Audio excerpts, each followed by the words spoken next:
Baik, Assalamualaikum warahmatullahi wabarakatuh. Salam jumpa, salam ketemu lagi bersama saya Anjrah Adusanto di kanal YouTube Pengobatan Akhir Zaman.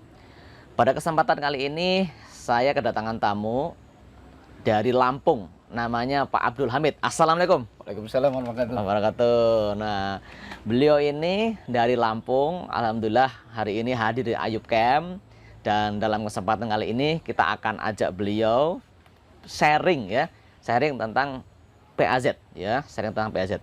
Tanpa berpanjang lebar, mungkin yang pertama Pak Abdul Hamid, dulu jenengan ketemu PAS itu gara-gara iklan, gara-gara sakit, dikasih tahu teman atau seperti apa? Mungkin bisa diceritakan. Baik, terima kasih Mas Anjrah. Assalamualaikum warahmatullahi wabarakatuh.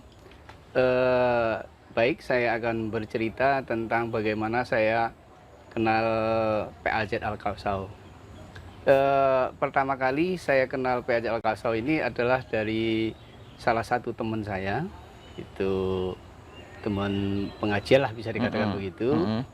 Itu Ustadz Wahdan, karena Ustadz Wahdan itu istrinya itu teman akrab adik saya. Oh, ya.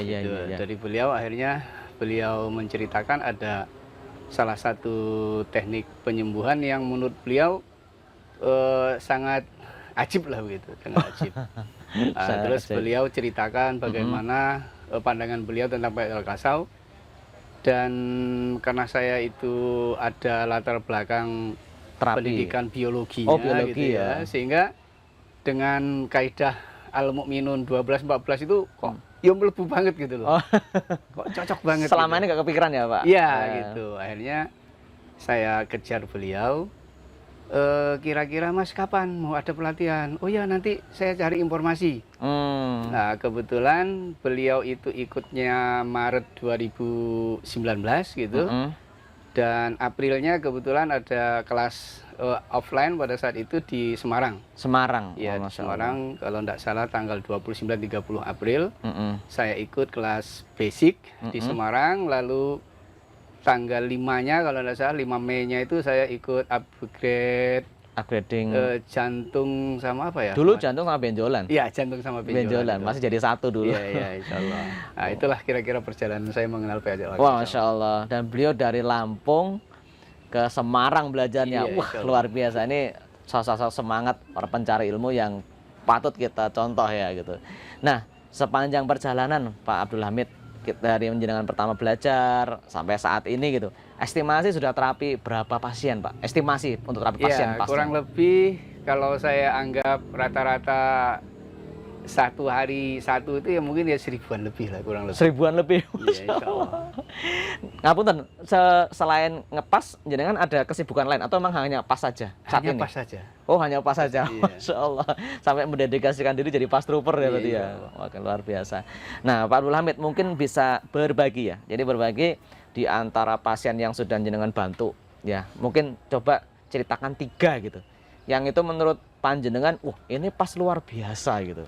Mungkin silakan. Mungkin dari kasus saraf kejepit apa jantung atau apalah silakan. Baik, pertama kan karena memang basic di PAZ Al-Kausau ini kan saraf kejepit. Betul, basic utama. Sehingga kebetulan web yang jenengan buat itu kan memang, waduh ya ada webnya lah. Iya, itu ada web yang tentang saraf kejepit. Sehingga pasien-pasien saya itu karena membaca link yang saya bagikan itu kan tentang tempat terapi saraf kejepit di Bandar Lampung kan. Betul. Begitu. Jadi lebih banyak saraf kejepit. Tetapi berjalannya waktu ada beberapa pasien yang stroke gitu ya, terus autoimun banyak lah gitu. Tapi yang saya ajib banget itu tentang stroke. Bagaimana Pak? Jadi ada salah satu pasien itu saya tidak tahu dia dapat nomor teleponnya dari mana. Dia itu nelpon saat sedang dirawat. Oh, lagi dirawat di... Iya, dirawat di rumah sakit. Itu menceritakan, yang nelpon anaknya. Menceritakan bahwa ayahnya itu didiagnosa itu pecah pembuluh darah di otak. Masya Allah. Pecah pembuluh darah di otak. Terus saya bilang, tawaran non PAZ apa Mas? Ya seperti biasa Pak, itu pembedahan gitu. Masya Allah. Terus rembukan keluarga bagaimana? kalau rembukan keluarga saya ndak bisa mencampuri gitu kan, apa yang mau diambil karena kan kita ndak boleh masuk ke situ kan. Anu Pak, katanya kami mau pulang dengan paksa. Oh, Iya. pokoknya pulang gitu aja, Iya, ya? Pengen pulang. Iya, mau pulang. Ikhtiar dengan cara lain lah ya. Dengan cara lain, salah satunya dengan melalui Mas Hamid gitu. Mm-mm. Ya udah kalau gitu nanti kalau sudah sampai rumah kabari saya. Masya Allah. Nah setelah sampai rumah dia ngabari, Pak, ayah saya sudah ada di rumah. Kapan jenengan bisa lihat? Alhamdulillah. Gitu. Terus saya silaturahmi ke sana. Ternyata stroke bagian kanan. Pada saat pertama kali diterapi itu sama sekali jangan gerakan kaki, gerakan jempolnya saja tidak bisa. Kondisinya Jempol berarti kaki. kondisinya betul-betul tidak bisa apa-apa gitu ya? Jangankan gerakan kaki, gerakan kaki jempol kanannya yang stroke aja tidak bisa. Nah, kebetulan ya dalam perjalanan kita pelatihan itu kan sudah disinggung-singgungkan oleh Pak Haris. Terus pada saat beliau ini kajian subuh itu kan sudah disinggung-singgung juga. Nah, itu saya kasih beberapa gerakan-gerakan ya gerakan standar kita kalau stroke kan pukul palu. Ya, pukul palu gitu. Pak, ini teman-teman ya, pukul palu itu di PAZ ada tekniknya. Jadi bukan pasiennya dipukul-pukul sembarangan. Ada ilmunya. Jadi Pak Abdul Hamid menyampaikan itu ada SOP-nya. Silakan lanjut, Pak. Nah, ternyata setelah itu karena kan kita tidak mungkin kan tiap hari terapi itu, terus saya sampaikan dengan keluarganya, ini tolong dilanjutkan. Dilanjutkan ya. Dilanjutkan pukul palunya dengan cara seperti ini. Kalau bisa minimal sehari 2 kali. Oh, pagi sore lah gitu ya, kan. Pagi dan sore. Nah, minggu berikutnya itu saya kontrol ke sana. Itu saya kaget gitu. Kaget ya, Pak Jigagi. Kaget itu, kagetnya kok lu udah bangun. Maksudnya posisinya sudah duduk atau seperti apa? Sudah bisa jalan. Sudah bisa jalan? Iya. Allahu Akbar. Padahal stroke-nya berapa lama itu? Baru saja stroke atau ya, baru seminggu di rumah sakit. Oh, baru stroke awal-awal ya berarti? Iya, awal-awal. Nah, alhamdulillah dari pengalaman saya kan sebelum itu sudah pernah nangani stroke juga, tapi nggak secepat itu. Masya Allah. Sehingga ya rezeki pasien masing-masing ya. Kalau memang istilahnya ada kerjasama yang baik antara pasien, terapis dan keluarga, maka hasilnya sangat maksimal. Nah, semenjak itu saya sangat sangat konsen lah untuk menawarkan teknik ini kepada orang-orang yang saya kenal ya, teman SMP, teman SMA. Jaringannya banyak. Iya, itu saya tawarkan gitu. Ketika ada keluhan lah ya. Gitu. Itu tadi usia berapa Pak Ngapunten yang tadi stroke itu estimasinya? Masih di bawah 50, 48 kalau tidak salah. 48 tahun. Masih relatif muda ya. Ya, terus saking semangatnya saya itu kemarin aja itu ada teman itu di Kepulauan Riau itu dia cerita kalau saya baru aja belajar teknik ini gitu kan. Terus saya balas, coba kamu belajar teknik ini juga gitu kan. Saya kirim yang link jadwal pelatihan itu. Betul. Jadwal pelatihan itu dia langsung klik linknya, langsung nelpon Mas Tri. Oh, langsung tertarik ya. Iya, langsung nelpon Mas Tri dan daftar untuk bulan depan. Insya Allah, Masya Allah luar biasa. Itu satu cerita teman-teman, bayangkan dari kasus keluhan stroke ya, biidnillah dengan izin Allah, dengan kerjasama terapis dan juga keluarga, stroke bisa sangat cepat dipulihkan. Cerita kedua, Pak Abdul Hamid, yang lain coba diingat-ingat. Ya itu benjolan. Benjolan maksudnya benjolan payudara, benjolan leher? Benjolan payudara yang paling banyak. Seperti apa itu? Bisa dibagikan? Tadinya yang baru-baru aja ya. Yang baru-baru aja ini ada salah satu pasien benjolan. Usia berapa? Sekitar 50 dikit lah. 50 dikit. Itu dia dapat informasi gitu dari anaknya bahwa saya dan uminya bisa terapi PAZ itu apakah bisa benjolan gitu. Nah, terus saya ceritakan benjolan itu prinsip PAZ itu bla bla bla bla gitu. Betul. Kan. Akhirnya dia tertarik. Tertarik dan datang terapi pertama. Terapi pertama itu dengan beberapa gerakan PAZ itu bahkan itu yang sangat progres. Sangat progres. Awalnya sebesar apa itu? Kelereng yang tahu lah, pokoknya agak gede. Ada dua, yang satu gede, yang satu kecil. Nah, di sebelah kanan kiri atau hanya satu sebelah saja? Sebelah kanan kalau tidak salah. Gitu. Karena yang sering meriksakan umi ya. Itu beberapa gerakan yang kita treatment ke beliau itu itu yang sangat progres. Menurut beliau itu ya jurus 1000 itu, jurus sapu jagatnya kita itu. CU berarti. Iya, CU. Itu. Iya, iya. Tapi teman-teman, CU ini ada SOP-nya ya, tidak asal gitu. Lanjutkan, Pak. Ya. Terus kan sudah di CU ada Ya. progres gitu. Terus saya pengen supaya lebih progres lagi.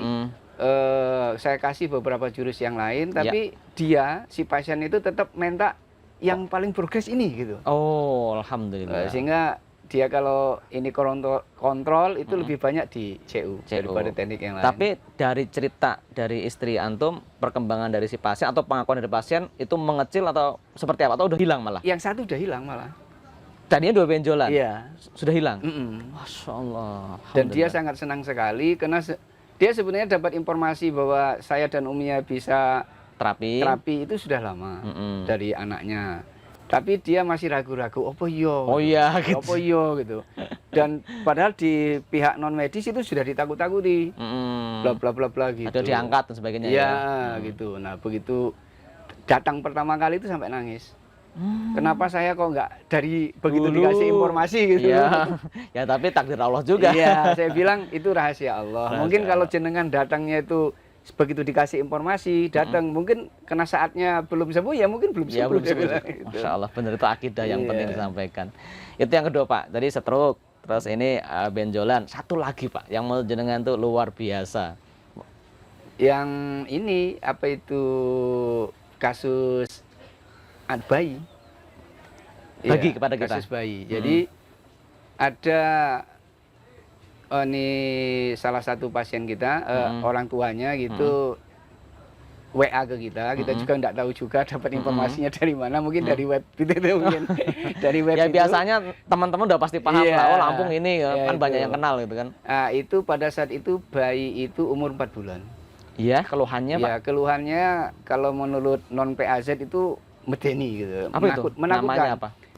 Macam-macam namanya saya lupa. Pokoknya kuning semua. Oh. Sampai nya kuning juga. Oh, Itu. iya iya iya. Itu. Tadi Pokoknya maaf, usia berapa, Pak? 4 bulan. 4 bulan, Masya Allah. Itu, Iya 4 iya bulan. iya. Saya bilang kita sebelum saya terapi kita harus sepakat dulu. Saya bilang. Sepakatnya bagaimana?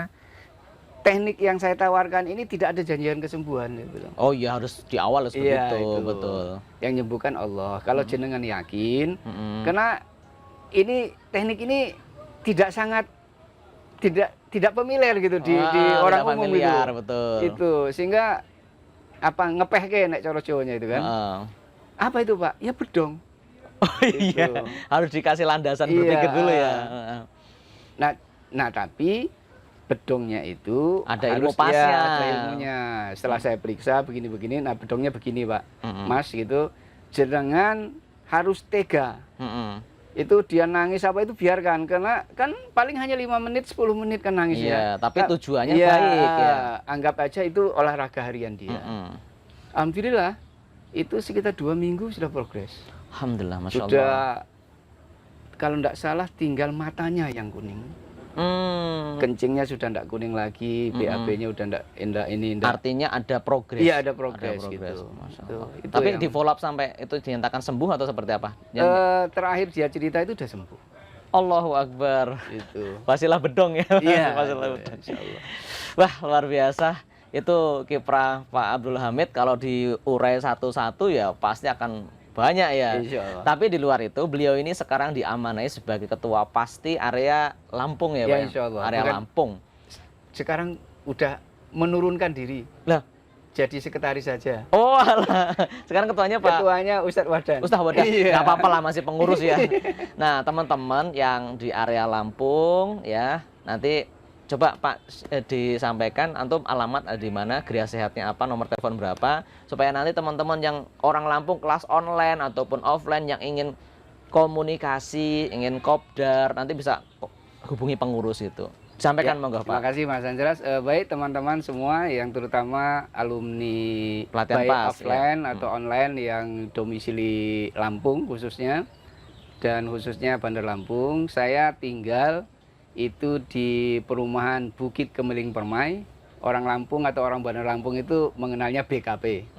BKP itu di Blok S nomor 131. Nama ruhat saya itu kalau mau cari di Google itu panggil aja Azam Ortopedik gitu. Ya, Azam Ortopedik insya Allah ada di situ. Dan nomor WA atau HP saya 0812 7921 1441. Masya Allah. Nah, silahkan nanti teman-teman alumni ya, ataupun yang bukan alumni pengen terapi ya, jangan sungkan-sungkan mengkontak Pak Abdul Hamid di area Lampung. Harapannya menjadi sarana ikhtiar kesehatan buat antum sekeluarga. Matur nuwun Pak Abdul Hamid atas waktunya, Masya Allah, dan sharing-sharing yang luar biasa. Semoga nanti bisa ketemu lagi, tak mungkin di Lampung ya Pak. Insyaallah. Silaturahmi ke sana. Saya pernah sekali silaturahmi ke Lampung. Mungkin nanti di edisi yang akan datang. Kita tutup dengan doa katul majelis. Subhanallah bihamdika asyhadu an la ilaha illa anta astaghfiruka wa atubu ilaik. Assalamualaikum warahmatullahi wabarakatuh. Salam pas, tanpa operasi, tanpa alat, tanpa obat, tanpa jimat. Allahu Akbar.